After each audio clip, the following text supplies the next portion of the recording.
네, 이번 시간에는 4장에 있는 섹션 8 키 터치 이벤트에 대해 살펴보도록 하겠습니다.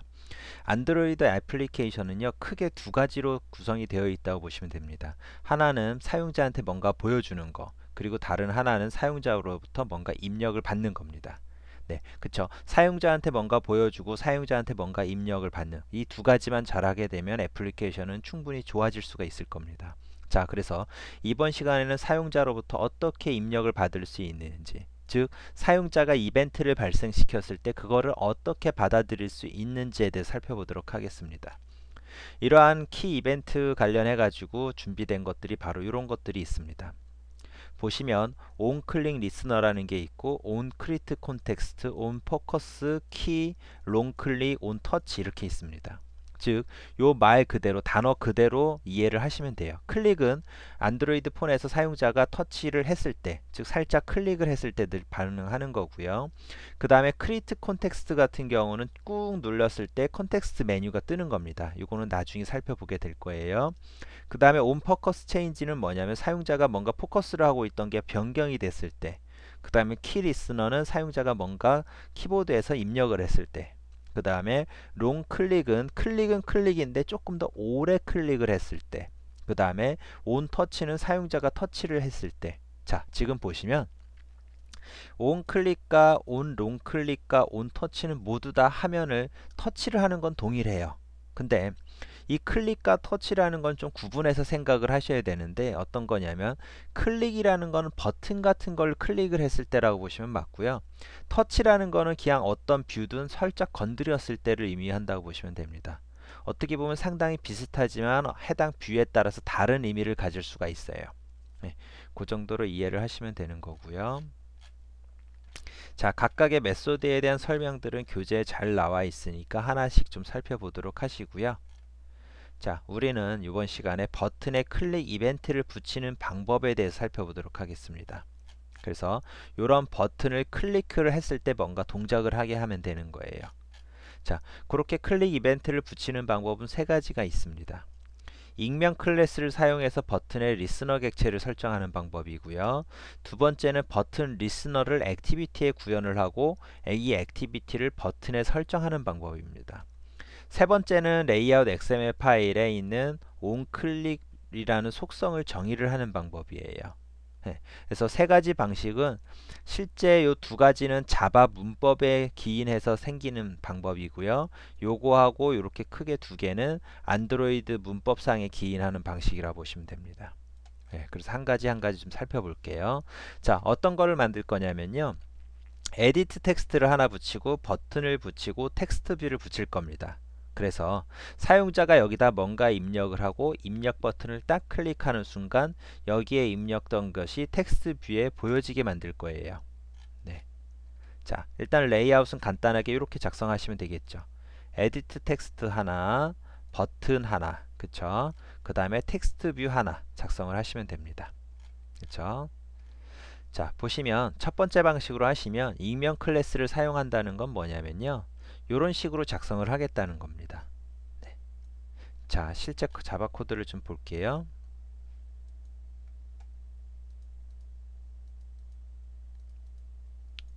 자, 보시면요.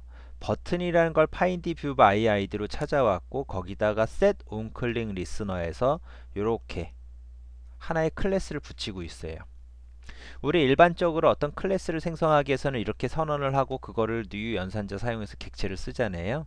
하지만 그렇게 안 하고 임시적으로 잠시 쓸 경우에는 이런 식으로 선언할 수가 있습니다. 이게 바로 익명 클래스라는 거예요. 네, 그래서 익명 클래스에 대해서 좀 이해가 부족하시다 생각하시면 자바책을 한번 들춰보시면 잘 나와 있을 거예요. 중첩 클래스 쪽에 살펴보시면 됩니다. 자, 그래서 버튼을 클릭을 했을 때 onClick이라는 메소드를 호출해 주세요 라고 설정을 하는 코드가 바로 요겁니다. 네, 다시 교재로 돌아가서요. 네, 요 부분이고요. 자, 두 번째 방식은요. 리스너 자체를 액티비티에서 구현하는 방식이에요. 자, 어떤 거냐면 구현한다는 거는 implement라는 키워드를 사용한다라고 생각을 하시면 되는 거고요. 자, 보시면 view.onClickListener라는 인터페이스를 여기서 구현을 해주고 있습니다. 어떤 인터페이스를 구현을 한다는 얘기는요, 이 인터페이스에 선언되어 있는 메소드를 작성을 해야 된다는 의미입니다. 그래서 여기 보시면 onClick이라는 메소드를 이런 식으로 작성을 했어요. 자, 첫 번째 방법과 두 번째 방법의 차이점은 실제 클래스에서의 임플리먼트를 하고 있느냐, 그렇지 않느냐가 차이점이죠. 여기서는 요 클래스 자체에서 임플리먼트를 하지 않았기 때문에 여기다가 모두 다 이렇게 작성을 한 거고요. 그 다음에 두 번째 방식은 여기서 임플리먼트를 했기 때문에 onClick이라는 메소드만 이렇게 별도로 작성을 한 겁니다. 네, 그렇죠. 두 방식의 차이점은 문법상으로 이런 차이점이 발생을 하고요. 실제 사용성에 있어서는요. 보세요. 버튼이 이런 게 있어요. 근데 또 다른 버튼이 있다고 생각을 했을 때 여기다가 또 버튼 1.set onClick listener 해서 또 작성을 해주셔야 되는 겁니다. 그쵸? 그래서 버튼이 많아질수록 이러한 코드들이 계속해서 많아지게 돼요. 약간은 좀 번거롭죠. 근데 두 번째 방식 같은 경우는 그렇진 않습니다. 자, 보세요. 자, 이렇게 onClick으로 작성하잖아요. 그쵸? 자, 또 다른 버튼이 하나 있다라고 가정을 할게요. 자, 이름은 그냥 원이라고 하겠습니다. 자, 그러면 이 버튼을 눌렀을 때 그 다음에 요거 좀 숫자를 바꿀게요. 헷갈리니까 11로 할게요. 1과 2. 네. 자, 버튼 1이라는 걸 클릭을 했을 때 onClick이라는 메소드가 호출되는 코드입니다. 그쵸? 그 다음에 버튼 2를 클릭했을 때도 또 onClick이 호출돼요. 왜 그러냐면 지금 보시면 여기서 set onClick listener라는 메소드를 호출해서 현재 클래스를 지정을 하게 만들었습니다. 둘 다. 그쵸? 현재 클래스에 있는 onClick이라는 메소드를 실행해 주세요 라는 게 바로 이 코드예요. 그래서 둘 다 모두 onClick이라는 메소드를 실행을 하게 됩니다. 근데 문제는 둘 다 일로 오는데 어떤 게 버튼 1이 클릭돼서 실행이 되는 건지 어떤 게 버튼 2가 클릭이 돼서 실행이 되는 건지 알 수가 없다라는 겁니다. 그쵸? 그래서 그럴 때 구분하는 방식이 바로 이겁니다.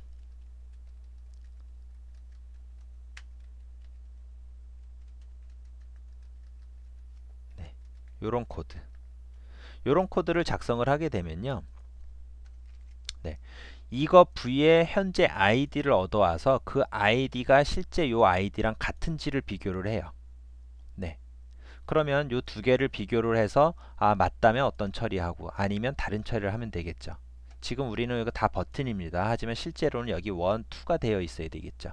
그렇게 하려면 main.xml을 살짝 변경을 해주시면 되고요. 자, 네, 다시 교재로 돌아가겠습니다. 요번에는요, 세 번째 방식을 좀 살펴볼게요. 요건 어떤 거냐면요, 레이아웃 XML 파일에 버튼 속성에다가 onClick이라는 것을 선언하는 방식입니다. 네, 그래서 실제 코드를 좀 볼게요. 자, 버튼 클릭 데모 A3이라는 걸 여시면요. main.xml이 있습니다. 여기 보시면 버튼이라는 게 선언이 되어 있고 onClick이라는 속성이 보일 거예요. 그쵸? 여기에 클릭 버튼이라고 선언이 되어 있습니다. 자, 이렇게 선언이 되어 있을 경우는요.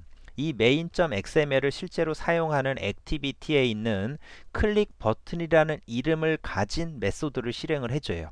언제? 이 버튼이 클릭됐을 때예요. 그래서 이 코드를 열어보겠습니다.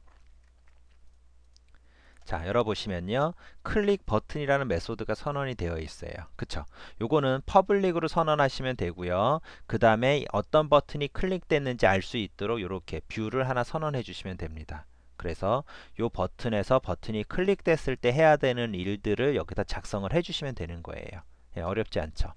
자, 만약에 버튼이 여러 개일 경우는 어떻게 해야 될까요? 그쵸?